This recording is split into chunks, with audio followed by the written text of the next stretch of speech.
All right, so next up is target personas and the sales funnel. So if you're a very experienced digital marketer, you probably already have a sales funnel ready to go. If you're a beginner, intermediate, maybe you know a little bit about it, but bits and pieces, we're gonna dive into exactly what that is next. So this is a big problem that a lot of internet marketers make. So a common mistake when they're first getting started is they get really excited about digital marketing, they set up their ads, or they start working on SEO, or they start creating content, and then they act really weird. So a lot of digital marketers that first get into the game, they don't treat humans like a regular human relationship. So imagine this, you go up to someone you don't even know, right? You come after them with a product that they've never heard of, and you incessantly try and get them to buy it right away. You would never do that in real life, right? That's not normal. It's not very socially adjusted. But for whatever reason, people think that's cool to do when you're doing digital marketing.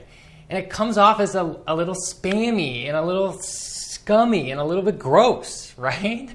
So you can get a ton of positive things out of treating your customers like regular people and treating the traffic coming to your website like a regular human relationship. So I want to talk a little bit about that next. The high level problem here is that internet marketers act weird. They act weird to people because they're not looking at them face to face. And we found that we've gotten a ton of value out of treating traffic coming to your site like a regular human relationship. So you should think about how each marketing channel can help your entire sales funnel. And we want to talk about each stage of the sales funnel next. So really high level, before we even dig into the sales funnel, is your target persona. Target persona, customer avatar, buyer's journey, these are all kind of the same thing.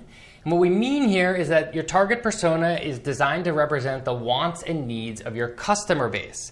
You create a target persona for each segment of your customer base to better target your messaging. If you're a travel agency, maybe you have a target persona that's senior citizens that are traveling, and a target persona that's bachelor parties, right? Going to New Orleans, something like that. And you have a family-friendly target persona, right? You kind of create a fictitious person to represent the different customers that your business has. Next up are sources of traffic. So outside of the sales funnel, we have different types of traffic that we can pour into our sales funnel. Maybe it's direct traffic, maybe it's SEO, maybe it's paid advertising or social media marketing.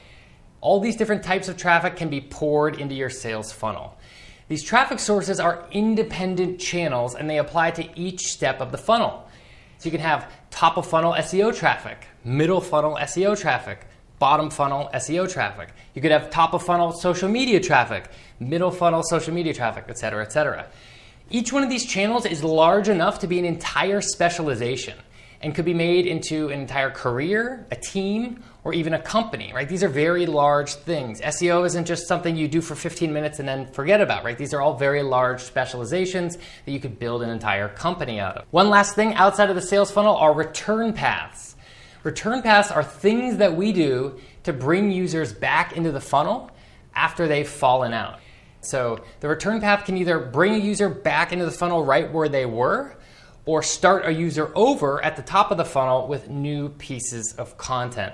And a really easy example of this is the abandoned cart email.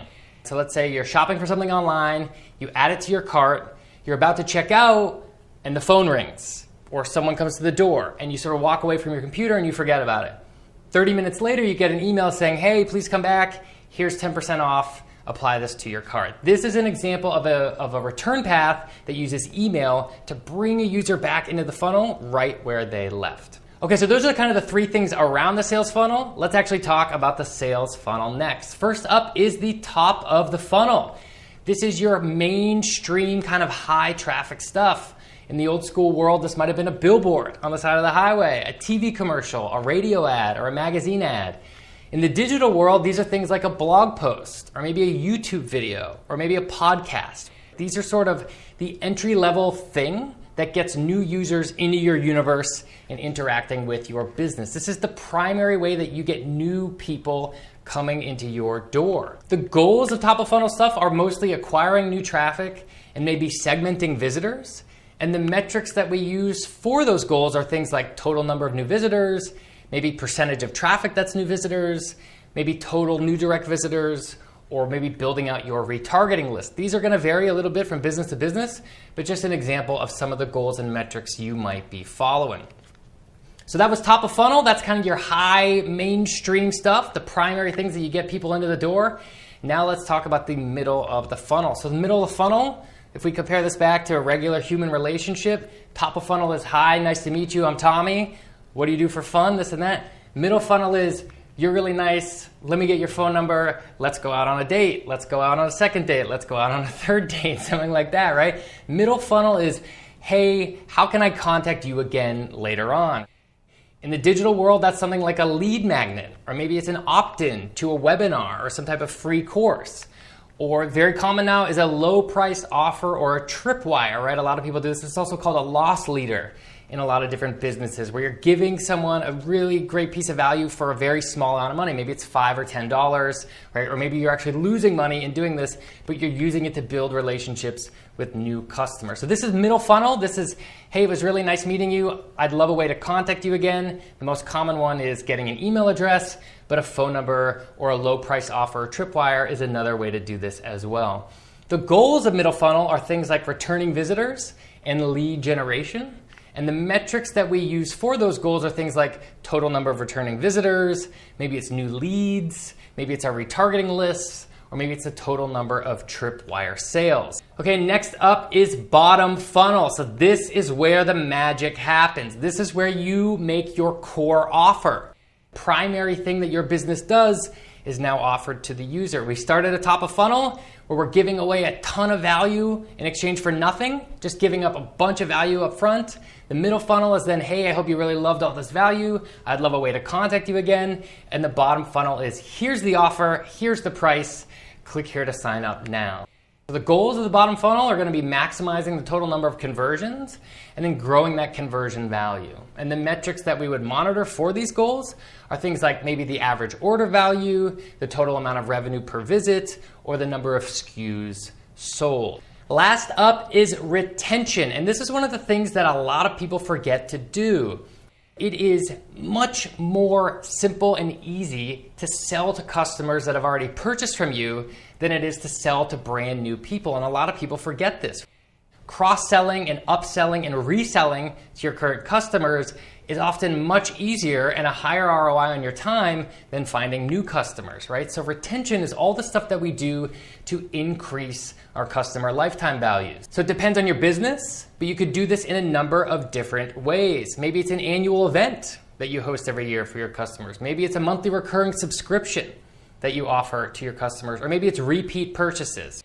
They bought this, they may be also interested in that. The goals of your retention are going to be repeat buyers, growing the lifetime value of your customer, and then reducing the number of refunds and churn. And the metrics that we monitor for those goals are things like the percentage of users retained, maybe the total user lifetime value, or maybe the user net promoter score. How much do they like you? Do they give you a 5-star review? Do they tell their friends? Different things like that. Outside of the sales funnel, we have measurement and tracking. Analytics can often feel very overwhelming, but it's much easier if you just focus on what really matters. You have to have really good measurement and tracking throughout all of this, otherwise you won't be able to optimize any of it. So that's kind of a non-starter here. But I know analytics can be very, very tough. I was absolutely paralyzed, terrified, and crying in my sleep at night the first time I opened Google Analytics. If you're the same way, don't worry about it too much, because the key here is to simplify things, right? What we found is that most businesses will be able to focus on 5 metrics or less. You generally don't need to actively monitor more than that. We found this at the growth team at Airbnb as well. I joined Airbnb, I was part of the growth team. We had dozens of different metrics we were following, and then a bunch of our leaders got together and said, this is too many, we're gonna narrow this down to 5, or it might have even been 4. I promise you, if Airbnb can have 5 metrics or less that their growth team is monitoring, you don't need more than 5. I promise you that. Finally, we have experimenting and optimizing. So we just talked about all these different elements of the funnel. We talked about target personas and the sources of traffic and return paths and measurement and tracking. Last up, we have experimentation and optimization. And I have really bad news for you, but this is the part that doesn't ever really end, right? So funnel design and conversion rate optimization is the process of increasing the total number of people that move to each stage of the funnel, and it doesn't ever really end. So a lot of people get this wrong. They say, oh, conversion rate optimization, you mean doing all the things I can to get more people to click the buy now button, right? They think it's just changing the color from green to red on your checkout page or something like that. That's incorrect. Conversion rate optimization is all the things that we do to move people from top of funnel to middle funnel to bottom funnel to retention, right? It's inclusive of all of these different things, and we kind of do it forever. You don't ever really stop when you're doing it. So this can include a lot of different things. It's not just changing the color of the checkout button on your sales page. It can include, how many people on your site read another blog post after reading the first one? How many people enter their email address after they've visited 2 or 3 or 4 pages? How many people purchase your core offer would be a more traditional one. That's experimentation and optimization. Once we've done all those things, we have a very loyal customer. And that's the kind of high-level idea of how a sales funnel works. The rule of thumb here, before we finish up on this, don't be weird, right? Have you ever met an insurance salesman at a party? It's horrible, right? I had this wretched experience a few years ago. I was at a party. Someone came up to me, he was dressed really awkwardly, and within 30 seconds, he's telling me about his insurance business and how we need to go get coffee, and he wants to put me in this weird life insurance policy. And it was horrible.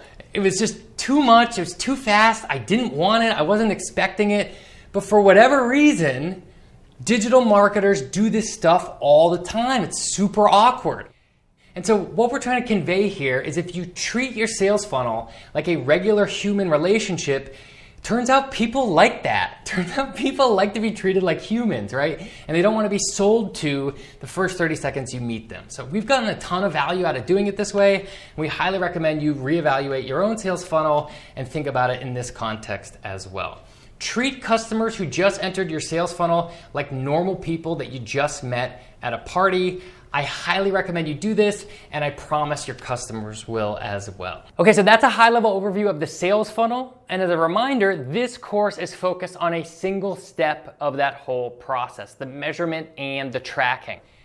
So as I just mentioned, analytics can often feel very overwhelming, but it's much easier if you just focus on what really matters.